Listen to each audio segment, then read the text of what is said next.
Halo teman-teman, selamat datang kembali di Kampus IT. Ini merupakan video ke-8 di seri Python dan MySQL, yang mana pada seri ini kita akan membuat program untuk mengelola data yang ada pada database MySQL kita. Oke teman-teman, untuk video ke-8 ini kita akan fokuskan membuat perintah atau fungsi yang digunakan untuk melakukan pencarian data yang ada di tabel MySQL kita. Oke, kita mungkin langsung masuk saja ke praktiknya. Teman-teman bisa buka VS Code-nya, kemudian di open project-nya ya. Oke, saya menggunakan terminal saja untuk membuka project-nya.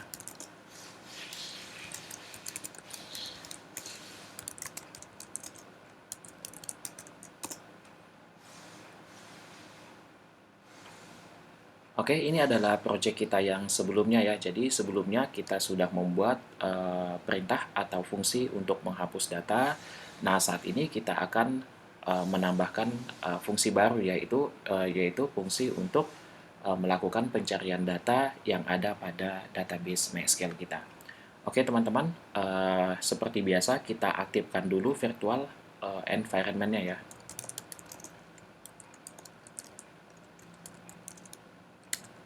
Oke, source, kemudian spasi, nama virtual environment-nya, kemudian bin, kemudian nama file yang akan kita eksekusi, activate. Oke, ini udah aktif ya, jadi virtual environment-nya sudah aktif. Tinggal kita buat perintah atau fungsi untuk melakukan pencarian datanya. Oke, saya clear dulu. Nah, ini akan saya hapus saja. Oke, kita buat dulu nama fungsinya. Oke, untuk membuat fungsi di Python menggunakan kata kunci def ya. Kemudian fungsinya, nama fungsinya saya buat di sini adalah search underscore data saja. Seperti ini. Jangan lupa dia punya parameter yaitu db ya di sini. Saya menggunakan db saja, teman-teman sebenarnya bisa menggunakan yang lainnya ya. Oke. Nah, di sini seperti biasa saya buat variabel cursor yang mana cursor ini menampung saya ambil parameternya db. Nah, ini adalah MySQL driver-nya ya. Kemudian method cursor. Nah, seperti ini. Oke, kalau sudah perlu kita pahami lagi proses pencarian data itu pertama kali biasanya kalau teman-teman ingin mencari data, teman-teman pastilah mengetikkan kata kuncinya ya. Jadi di sini kita akan buat perintah yang nanti digunakan oleh user untuk menginputkan kata kuncinya. Jadi kata kuncinya itu adalah kata kunci apa yang ingin dicari. Seperti teman-teman browsing di searching di Google misalkan. Nah, itu kan teman-teman mengetikkan yang namanya kata kunci. Nah, sama halnya kita terapkan di program ini juga. Kita akan buat perintah untuk menginputkan kata kunci yang diketikkan oleh usernya. Oke, saya buat saja di sini nama variabel untuk menampung kata kunci tersebut adalah keyword. Seperti ini ya. Nah, kita gunakan input karena kita ingin mendapatkan inputan dari user. Saya tambahkan string di sini untuk memperjelas ya supaya usernya juga paham gitu, lebih mudah dipahami, dimengerti oleh si user apa yang ingin disampaikan oleh programnya ya. Misalkan di sini kita ingin melakukan pencarian berdasarkan NIM misalkan, artinya nanti user diwajibkan untuk masukkan NIM ya. Masukkan kata kunci NIM. Nah, seperti ini misalkan. Jadi nanti artinya user diminta untuk memasukkan kata kunci berupa NIM. Seperti itu ya. Oke, kedua, selanjutnya maksud saya, kita tambahkan perintah SQL-nya atau query-nya ya di sini. Misalkan query untuk pencarian data itu adalah select semua atribut kita menggunakan bintang ya. Artinya kita akan menampilkan semua atribut yang ada pada tabel kita. Seperti itu. Kemudian from tb underscore student, nama tabelnya, tambahkan close aware di sini. Ya, tambahkan close aware karena ada kondisi atau ada conditional setelah itu ya. Sehingga kita perlu menambahkan close aware. Nah, kondisinya seperti apa? Di sini kondisinya where karena tadi berdasarkan NIM, artinya kita panggil student number-nya. Student number itu sama dengan pakai like ya kalau pencarian, bukan pakai sama dengan tapi pakai like %s seperti ini. Nah, kita baca ulang ya. Jadi di sini artinya kita akan menyeleksi semua atribut yang ada pada tabel kita. Jadi menyeleksi semua atribut dari tabel student, ya, dari tabel student, di mana student number atau NIM mahasiswa tersebut like, seperti apa gitu, like %s. Nah, kita tambahkan value-nya di sini untuk mengisi %s-nya, untuk menggantikan %s-nya. Ya, value-nya di sini saya buat bentuknya seperti ini. Oke, saya pakai 2 tanda persen ya di sini. Artinya apa? Oke, jadi artinya kata kunci tersebut, jadi kata kunci yang dimasukkan oleh user tersebut harus memuat,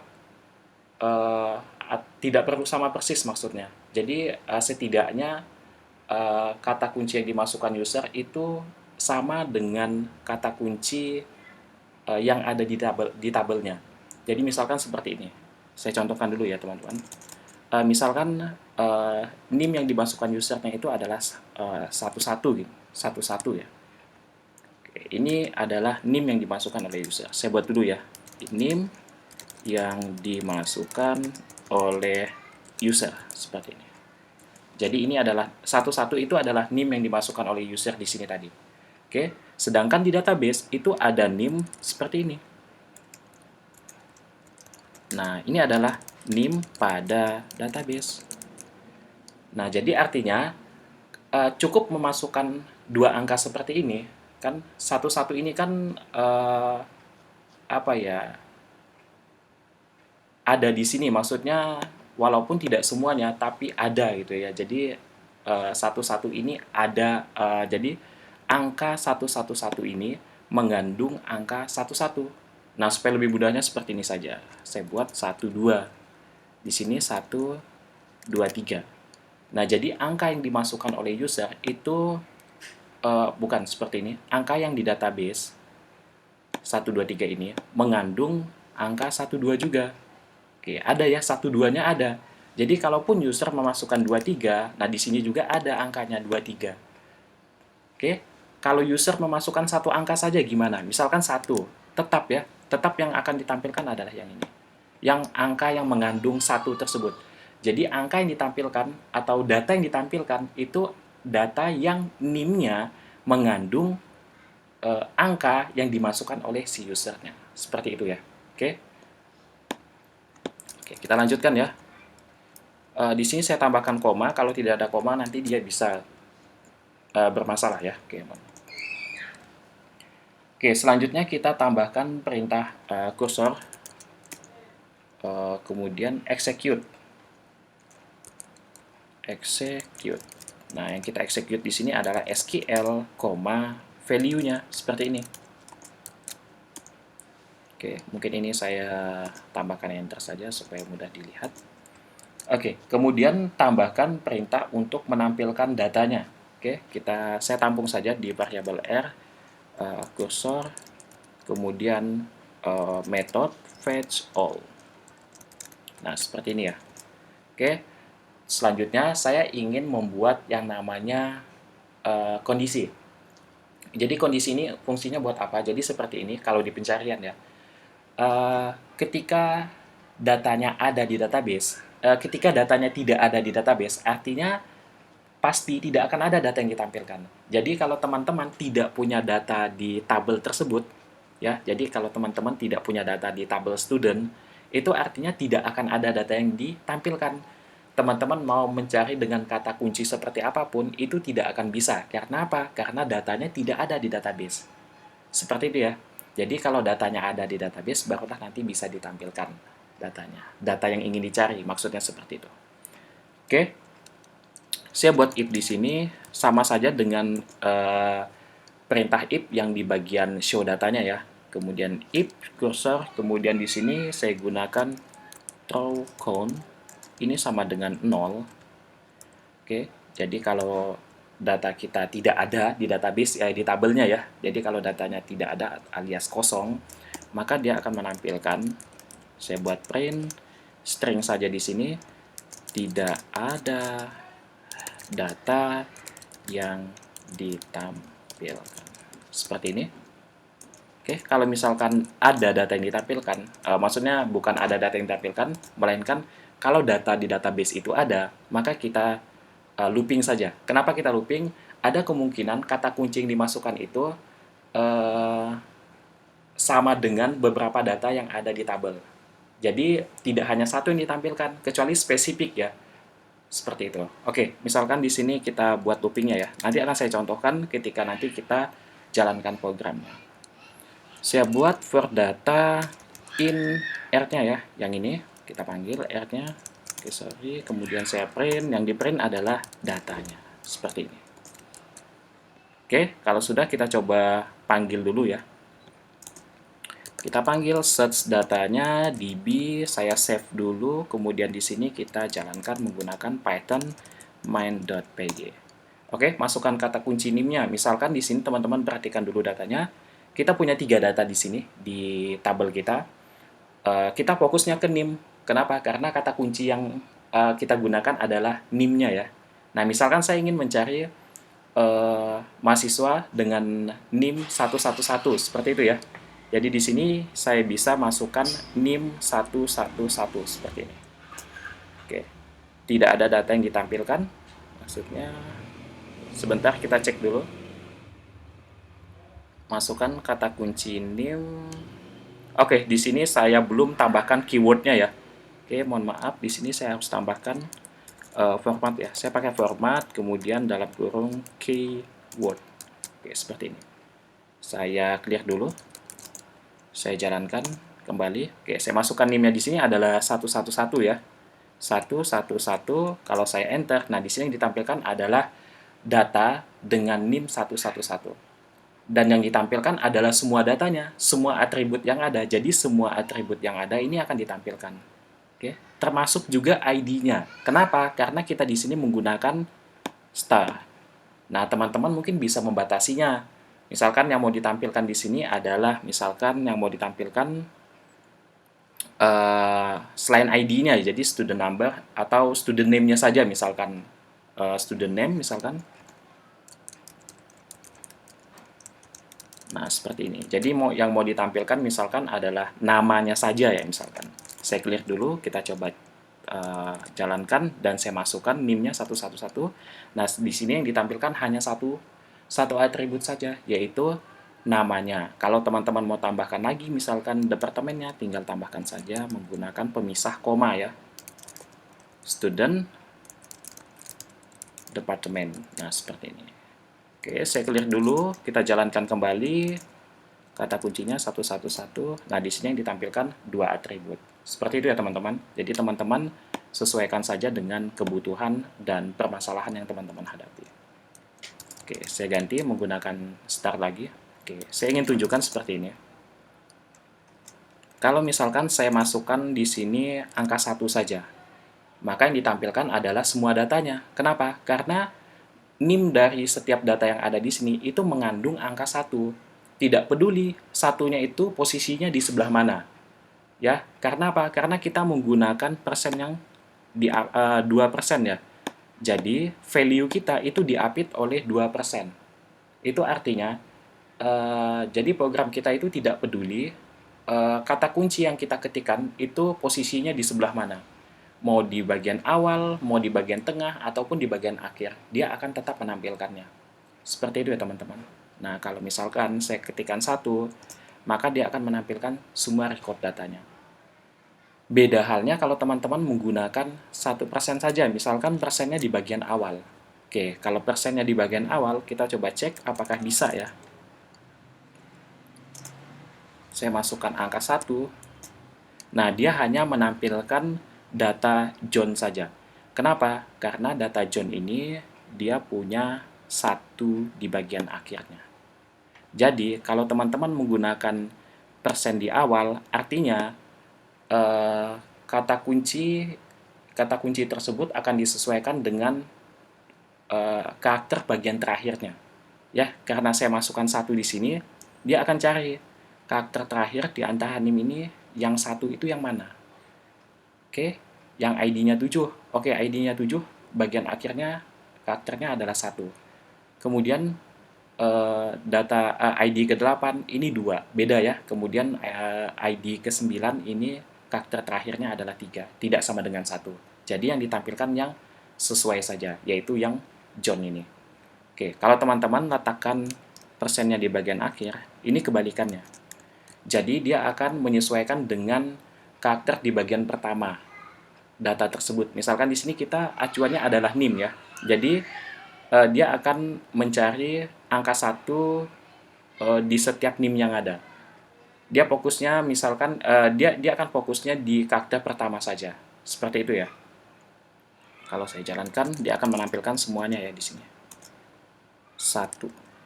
Nah, dia akan menampilkan semuanya karena semua data yang ada di sini, setiap NIM-nya itu mengandung angka 1 di bagian awalnya, di karakter awalnya. Oke, sehingga kalau kita mau membuat bebas ya, mau di awal, di tengah, atau di akhir, kita bisa menggunakan 2%. Jadi, value kita itu diapit oleh 2%. Seperti itu. Oke, kalau misalkan teman-teman clear ya, kalau kita coba cari lebih spesifik lagi, 112 misalkan. Oke, mohon maaf, kita belum jalankan. 112 misalkan. Nah, di sini yang ditampilkan adalah data yang 112. Gimana kalau saya tuliskan 12 gitu ya? Saya clear lagi ya. Kalau saya tuliskan 12, dia tetap akan menampilkan data yang ini, yang mengandung kata kuncinya, yang NIM tersebut mengandung kata kuncinya. Oke, NIM yang ada di database ya maksudnya, itu mengandung kata kuncinya. NIM-nya adalah 112, 112 ini mengandung 12 di bagian mana? Di bagian ini. Seperti itu ya teman-teman. Oke, teman-teman sebenarnya bisa melakukan customisasi atau sedikit perubahan. Jadi pencariannya itu tidak hanya pada NIM saja. Ya, jadi tidak hanya pada NIM, teman-teman bisa menambahkan pada nama juga. Misalkan saya tambahkan saya menggunakan OR ya. Jadi OR itu atau. Jadi kalau misalkan kata kuncinya itu bukan student number, berarti setelah OR-nya ini yaitu student name. Misalkan saya buat dulu student underscore name sama dengan like ya, pakai like %s. Nah, seperti ini. Jadi misalkan kalau kalau saya buat bentuk seperti ini, pakai OR ya, ingat logikanya dia pakai OR di sini, tidak pakai AND. Kalau OR itu kalau salah satu benar, berarti nanti dia hasilnya adalah true ya. Nah, kalau misalkan yang saya ketikkan di sini bukan NIM-nya, tapi nama mahasiswanya. Misalkan nama mahasiswanya yang saya ketikkan adalah John, ya. John itu kan tidak mungkin ada di student number ya, karena student number-nya itu berupa angka, bukan berupa huruf gitu ya. Dia akan melakukan pengecekan lagi. Di mana? Di bagian ininya. Apakah John itu ada di student name? Ternyata ada, maka akan ditampilkan. Bisa saja ya. Nah, kalau teman-teman menambahkan %s lagi, otomatis di sini teman-teman tambahkan lagi. Di sini ya. Nah, ini ditambahkan lagi %s-nya. Oke, saya buat ya di sini persen. Kemudian tutup buka, kemudian titik, kita pakai format. Oke, sorry. Titik format keyword. Seperti ini ya, teman-teman. Nah, jadi kita di sini tidak hanya bisa melakukan pencarian berdasarkan NIM saja, tapi bisa juga menggunakan nama, seperti itu.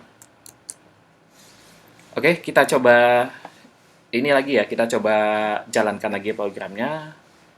Kita gunakan Python spasi main.py. Oke, misalkan saya masukkan kata kunci di sini. Nah, jadi saya masukkan kata kuncinya adalah John misalkan. Kalau saya jalankan, dia akan menampilkan John. Seperti itu. Bisa tidak menggunakan kata kunci NIM? Bisa. Kalau saya masukkan satu-satu, dia akan menampilkan semua record data. Ya, jadi teman-teman bisa menggunakan 2 kata kunci di sini. Bisa NIM, bisa juga nama. Kalau teman-teman mau menambahkan kata kunci lagi, silakan ditambahkan. Misalkan teman-teman mau menambahkan yang kata kunci departemennya, misalkan, silakan gunakan OR ya. jangan menggunakan N. Kalau menggunakan N, otomatis tidak ada data yang ditampilkan. Jadi kalau misalkan salah satu saja salah, maka nanti dia akan salah hasilnya atau false. Oke, seperti itu ya. Jadi ini ada di kelas logika informatika, logika informatika ya, kalau tidak salah saya di sini ada dibahas tentang logika N dan mungkin teman-teman bisa buka lagi pelajarannya ya. Oke, misalkan saya tambahkan lagi student departemen di sini. Pakai like ya, bukan pakai sama dengan like %s. Otomatis di sini saya tambahkan lagi ya. Saya tambahkan koma terlebih dahulu, kemudian saya buat double quote-nya persen, kemudian kurung buka tutup, titik. Oke, ini salah lagi, titik, format, kemudian keyword-nya. Otomatis di sini teman-teman, oke, ini udah ditambahkan ya, sorry.